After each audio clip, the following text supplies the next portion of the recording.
जो आपके मसल्स हैं, प्रत्येक मसल्स का अपना एक शेप होता है ना।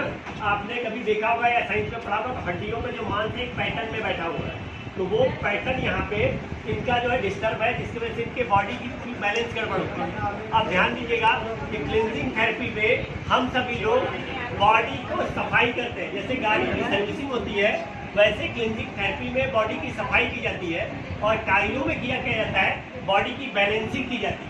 तो भाई साहब का चूंकि बैलेंस गड़बड़ है, और बैलेंस ज़्यादातर स्पाइनल से ही गड़बड़ होता है, तो इसीलिए इनका जो माथे के पीछे का हिस्सा है T1 से शुरू है, तो T1 के हिस्से को स्टिमुलेट करके वहाँ से सर्कुलेशन को नीचे बढ़ाया जा रहा है। सर्कुलेशन बढ़ेगा तो बॉडी पे कमांड बढ़ेगी और बैलेंस बढ़ेगा। आपके चूंकि जो ब्लड वेसल्स होते हैं, जो आपका ब्लड होता है, वो सूचना का सबसे बड़ा केंद्र होता है। आपके शरीर की सारी सूचनाएं ब्लड वेसल्स में होती हैं, और वो सारी सूचनाएं ऊपर से नीचे तक जा रही होती हैं।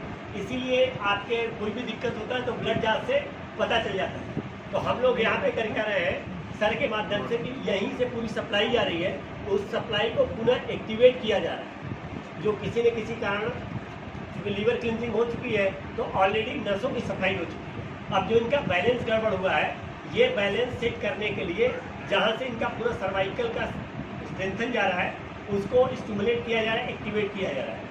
यहाँ पे कुछ विशेष नाड़ियाँ हैं जिनको सर एक्सपर्ट है इस चीज़ के, ये स्टिमुलेट करके एक्टिवेट कर रहे हैं, ताकि सर्कुलेशन बढ़ेगा और इनकी चाल में सुधार हो जाएगा।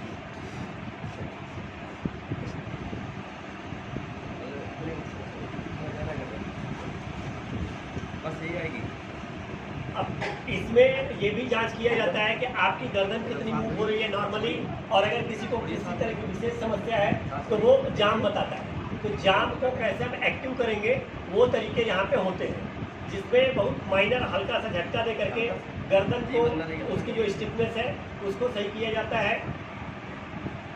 लेकिन ये केवल और केवल एक्सपर्ट के हाथों से ही कराना है। आप लोग ट्राई नहीं करेंगे इस चीज़, ये केवल डेमो के लिए बताया और दिखाया जा रहा है।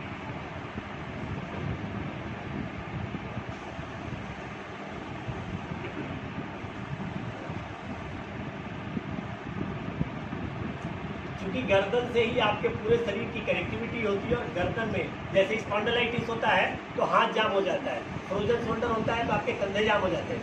वो सारा नस नाड़ियों और मांसपेशियों से लेना देना होता है। तो ये सारी चीज़ें इसमें एक्टिवेट की जा रही हैं, ताकि मांसपेशियाँ सही पकड़ में हो और चीज़ें सही स्थान पर सेट हो जाए।